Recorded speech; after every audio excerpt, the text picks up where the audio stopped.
Hello, ladies and gentlemen, and welcome to lesson one of our two-part series of lessons on the actual events of the Civil War.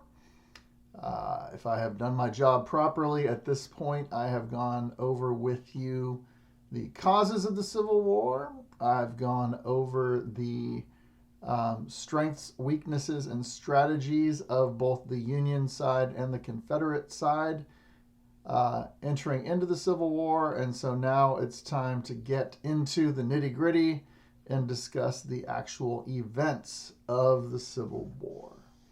So let's get started, ladies and gentlemen. So how did the Civil War begin? In this lesson, I'm going to teach you about the actual first battle of the Civil War, but let's do a little bit of rewind and remember that Abraham Lincoln was elected president in November of 1860. There were 4 candidates in that election. Abraham Lincoln did not appear on a single ballot in the southern states, and yet he was elected president in the Electoral College. He's the first Republican ever elected president, and he ran on a platform of not allowing slavery to expand into the new territories that were gained after the Mexican-American War.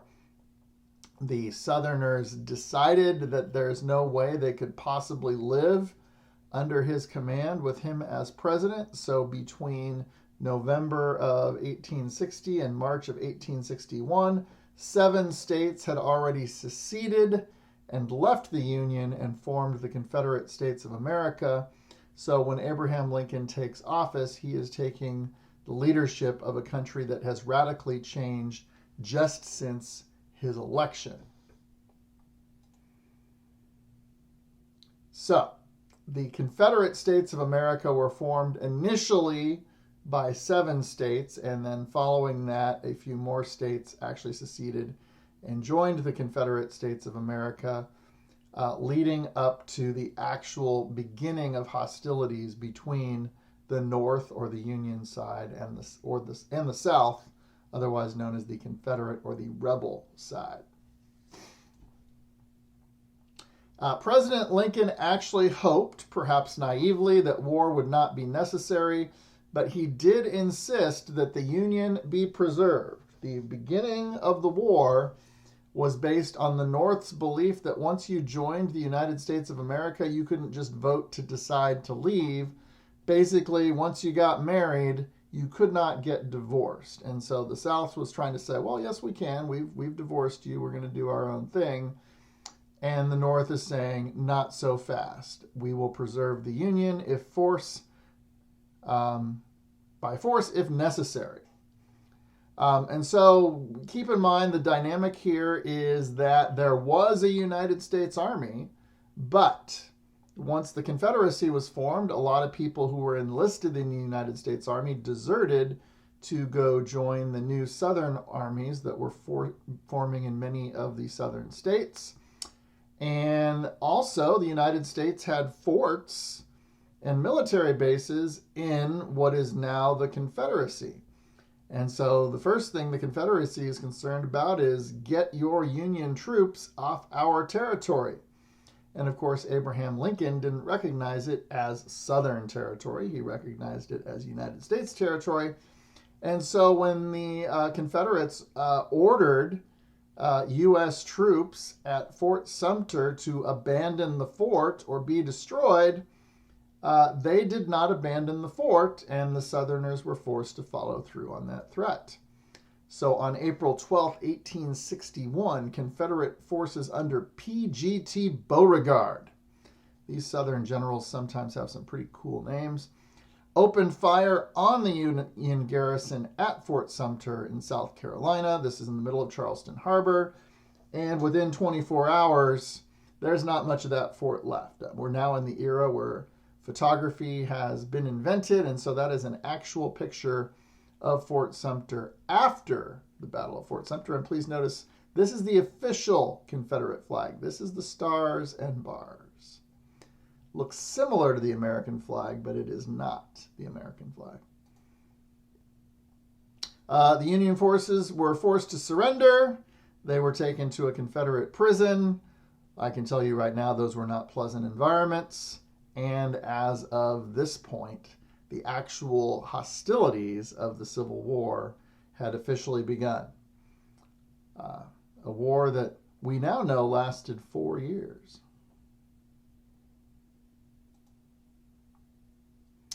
So there was a lull in the action after Fort Sumter. They didn't start having battles all over the place. Both sides geared up for the war that was ahead, including training their forces, organizing their forces, positioning their forces, and getting ready for the actual war. And so the first actual battle of the Civil War after Fort Sumter occurred some months later south of Washington, D.C. The Northerners called it the Battle of Bull Run. The Southerners, or the Confederates, called it the Battle of Manassas. Northerners tended to name the battles after local landmarks, and Southerners tended to name the battles after the local town. So there's a little distinction for you. It took about 3 months. So for 3 months, there was no fighting, but everybody knew there was going to be fighting. Each side was essentially gearing up to face each other. And from the Northern perspective, they thought, our military advantages are so overwhelming that these rebels can't possibly hope to stand up to a great nation's army. This will be over in a single day. And so it was widely expected that wherever the first battle took place, that it would be decisive, that the North would win, the South would fold, and that would be that. At this point, we know that's not true. On July 21st, 1861, the first actual Battle of Bull Run took place near Manassas, Virginia. There were actually 2 battles of Bull Run, so this is called the first Bull Run. The Northern side was so arrogant in believing that they were going to win that many Northerners from Washington, D.C., dressed in their Sunday best clothes, took their carriages down to the hilltops around Bull Run, brought their picnics with them, and literally thought they were going to watch some kind of sporting event. Instead, what they watched was the bloodiest day in U.S. history up until that point in time.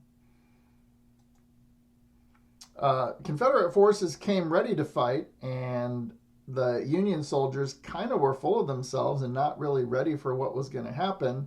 And very, very quickly, as soon as this battle started, the South gained the advantage. And the North started to lose its nerve. And all those people who brought their picnic baskets to watch an easy and decisive victory as though it were a sporting event, all of a sudden turned into mass chaos on the road back to Washington, D.C. Union soldiers literally broke ranks and started to run. And if the Southern forces had actually pressed their advantage on that day, they could have taken Washington, D.C., taken the federal government, and literally won the war on the first day. History would have been very different had they been more decisive on that day. As I said, Washington, D.C. was in danger, but the Confederates were basically happy to have won, and they kind of held their position, and the Union soldiers ran. And it was kind of from this point that everybody knew we were going to have a legit, lengthy war.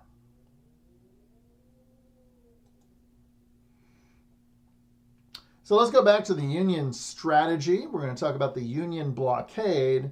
And remember, one of the strategies the Union had, or the Northern side had, was to surround the South, suffocate the South, not let anything in or out, and also cut the South into pieces. So not only did they want to strangle it, they wanted to cut it to pieces so that it essentially could not function as a single nation state. So the Union Blockade was also known as Operation Anaconda, because an anaconda wraps itself around its victim and slowly strangles it until it can't breathe. And at first, the Union didn't have a very large navy, but one of the things the Union was able to do was build lots of ships. And so this created a very, very large navy, and that helped it to completely encircle the South. And smuggling to try and break this blockade actually became a very lucrative business. Nothing was allowed in or out. The idea was to strangle the Southern economy, make it so they couldn't sell anything overseas to make money to buy supplies for the war, and to make it impossible for them to bring anything in from the outside, such as supplies for the war. So if you were brave enough to run the Union blockade and you were successful, you could become pretty rich pretty quick. But if you weren't successful, you ended up captured by the Union, and that really didn't go so well for you.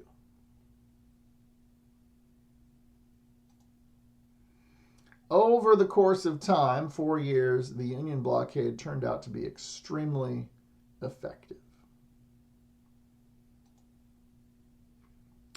All right, so just to be blunt, the first couple years of the war, the first year and a half, did not go well for the North. The northern side, the Union side, lost many battles, and Abraham Lincoln struggled mightily to maintain the resolve of people in the North to continue fighting the war, because many of them felt that, if the South wants to have slavery, let them. They've left the country. We can do things our way. They can do things their way.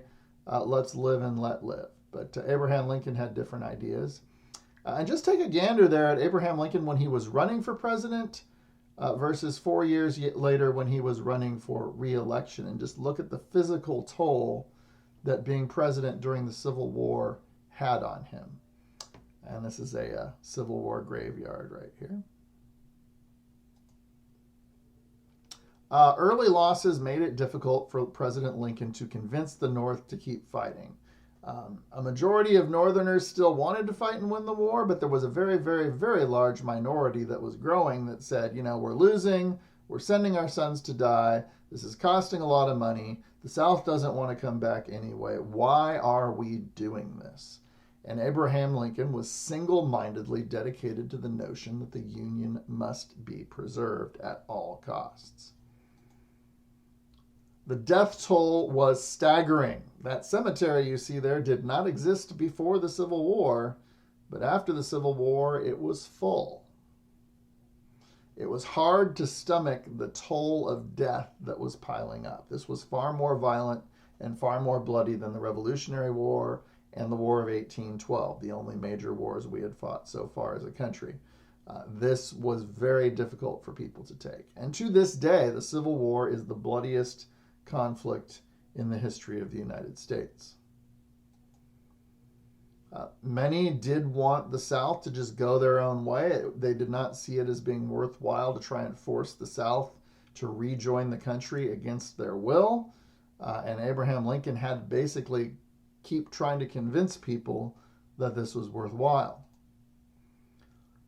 because he believed that once you joined the Union, you could not leave the Union, that it was a one-way ticket.